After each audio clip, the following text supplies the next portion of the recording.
Hey everyone, and welcome back to another episode of the CineGeek Cinebites Review. I'm Roy, And I'm Angela. and for this video, we will be talking about the newest live-action remake from Walt Disney Studios, and that's Snow White.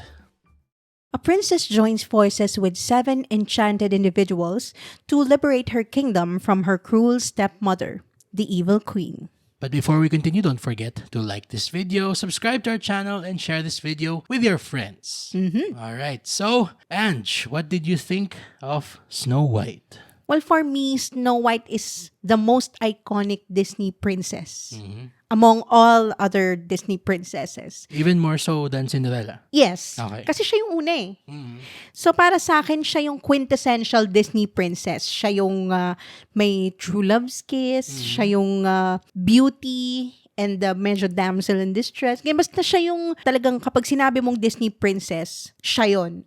Seeing how iconic Snow White is, of course, I had high expectations. And I was quite surprised na it's not as bad as people say it is. I agree. Ako naman, wala akong expectations going into this film. Kasi nga, yun nga, ang daming gulo, kumbaga. Behind the scenes, I mean, hindi lang yung dalawang bida. I mean, let's just go ahead and also parang address it na there was the controversy about the casting of the 7 magical individuals. Yan, the 7 enchanted individuals kasi makakancel tayo pag tinawag natin sila nung kanilang term na ginamit dun sa 1937 na film. Yeah, I mean, everybody gets offended about something nowadays. It's like the original title. There's a grim, Well, I mean, fairy tale. Wala eh. I mean, if I say it, kinabukasan cancel tayo.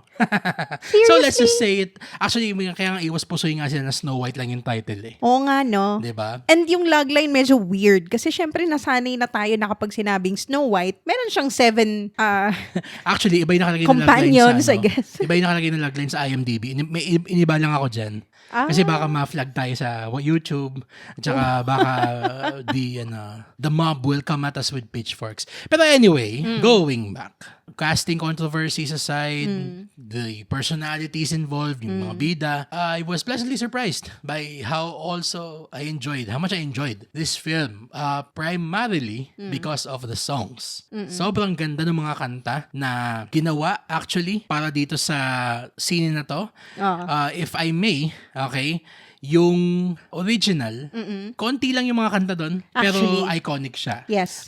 Yung Whistle While You Work, tapos yung Hi-Ho, yung mga ganong kanta. Dito, Someday My Prince Will Someday My Come Prince Will Come, yung mga ganon. na hindi part nito. Yes, and dito, ang daming mga dinagdag na mga magandang kanta Yes.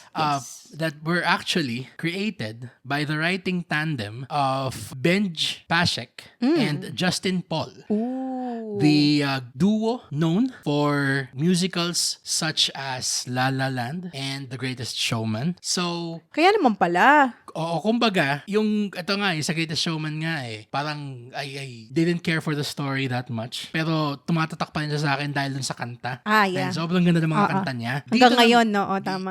Dito naman, meron sila mga ginawang changes doon sa story that I guess works now in present society. Kumbaga, na we've done away, and I think for good reason, with the trope of the damsel in distress. It's a very tired trope. And outdated, yeah. Outdated, deserves to be parang put to pasture or done away with. Yeah, well, they Yun. interpret that as being woke, pero actually, it's the changing times. That's true. Diba? That's true. Kasi I mean, women have greater agency nowadays. Compared to 1937, I mean, everybody can agree, di ba? That is true. Kaya, I mean, ayoko i-spoil. We're not gonna spoil plot points here. Pero there are certain changes made, yun na nga, that reflect current norms, so to speak. Yes. That I felt were done well, done elegantly, hindi yung para lang, I mean, I hate to use the W word. Pero yung para lang maging ganon. May character na dinagdag dito Yeah. na stood in for someone else in the previous parang iteration that I also felt, while slightly underwritten, perfect siyang foil ni Snow White. Kumbaga, dun sa ginawa nilang changes for the 2025 version. Yeah, I agree with that. Although, yes, necessary yung character niya, but I felt like this character just served as a plot device to True. further Oo. Snow White's character development, which is fine, pero Oo. medyo thinly written yung character niya. That's true. Pero yun nga, parang the purpose of this character is really just to develop Snow White. Snow White further. Oo.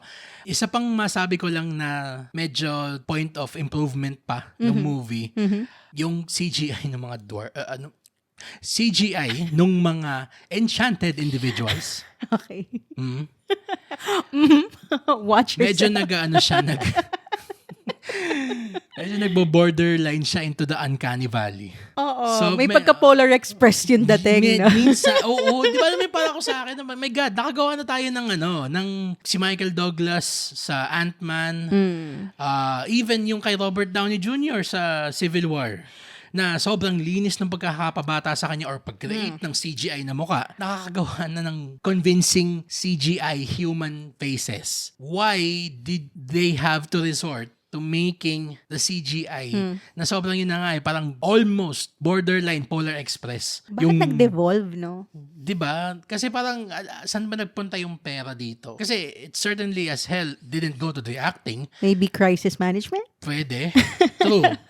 Kasi this movie survives in spite of a weak villain played by an actress na has, no business playing a villain. Okay, let's talk about that. Sige, Let's talk about her. Yon. Merong ditong punto na parang, sige, dahil hindi pa siya nagsispill or nagda-dialogue masyado, parang sige, convincing. And to a point, meron pang isang scene dito after that parang stretch that nagmonologue siya.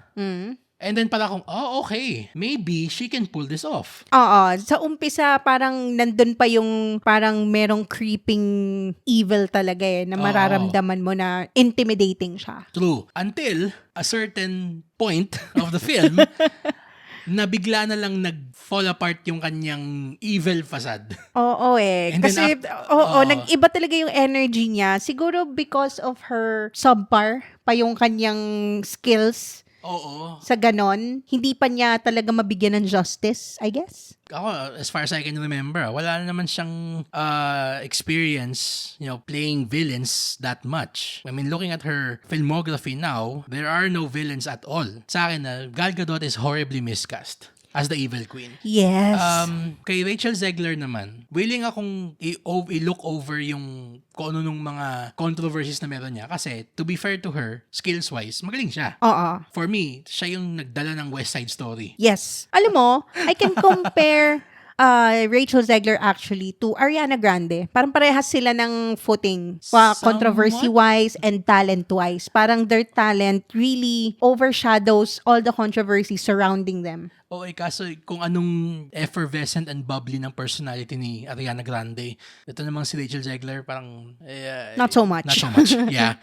And ang edge din kasi ng Wicked, since we're talking about Ariana, the comparison with Ariana, yung katandem ni Ariana sa Wicked, Cynthia Erivo, was excellent. Oo. Yun ang nagba-elevate ng Wicked for me. They lift each other up. I mean, siguro conjecture to at this point in time, pero sinasabi nila na may beef tong dalawang to, off-screen, si Gal tsaka si Rachel.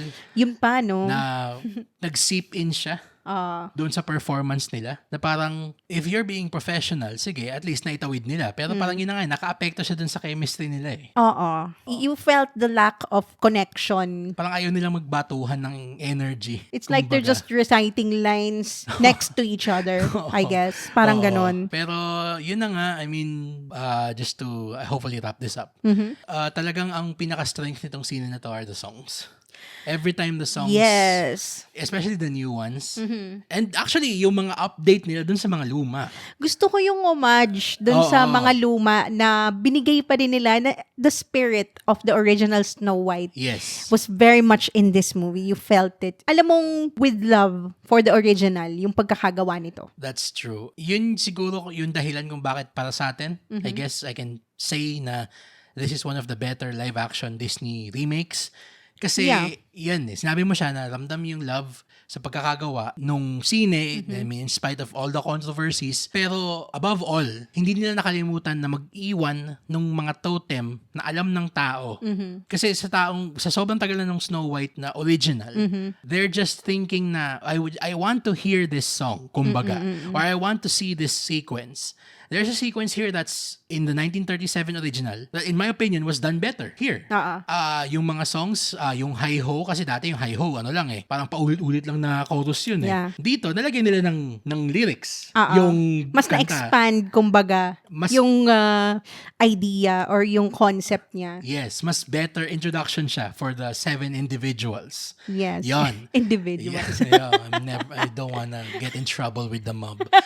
Pero, ayun, I mean, if it weren't for the music, the songs, And Rachel Zegler, I Rachel would give it to Zegler's her. performance, this could have been another in the long line of yung misfires in terms of yung live action. Pero yun na nga it's one of the better ones, surprisingly. And for this, we're gonna be giving it a rating of B+. Yes. Yes. Kaya this weekend, if you have the time, bring your kids. You're gonna have fun. The kids are gonna have fun. Yeah. And- Dress up your kids Oo. as Snow White. Yeah, why not? So, Cinegeeks, what did you think of Snow White? Or if you haven't seen it yet, what is your favorite Disney fairy tale remake so far? Comment below and let us know. Or hindi lang yung fairy tale remakes, kahit kung nagustuhan nyo yung Lion King or yung Mufasa, let us know. Yeah. Yeah, comment below. So that's it for the Cinegeeks Cinebites review. I'm Roy. And I'm Angela. We'll see you in the next one.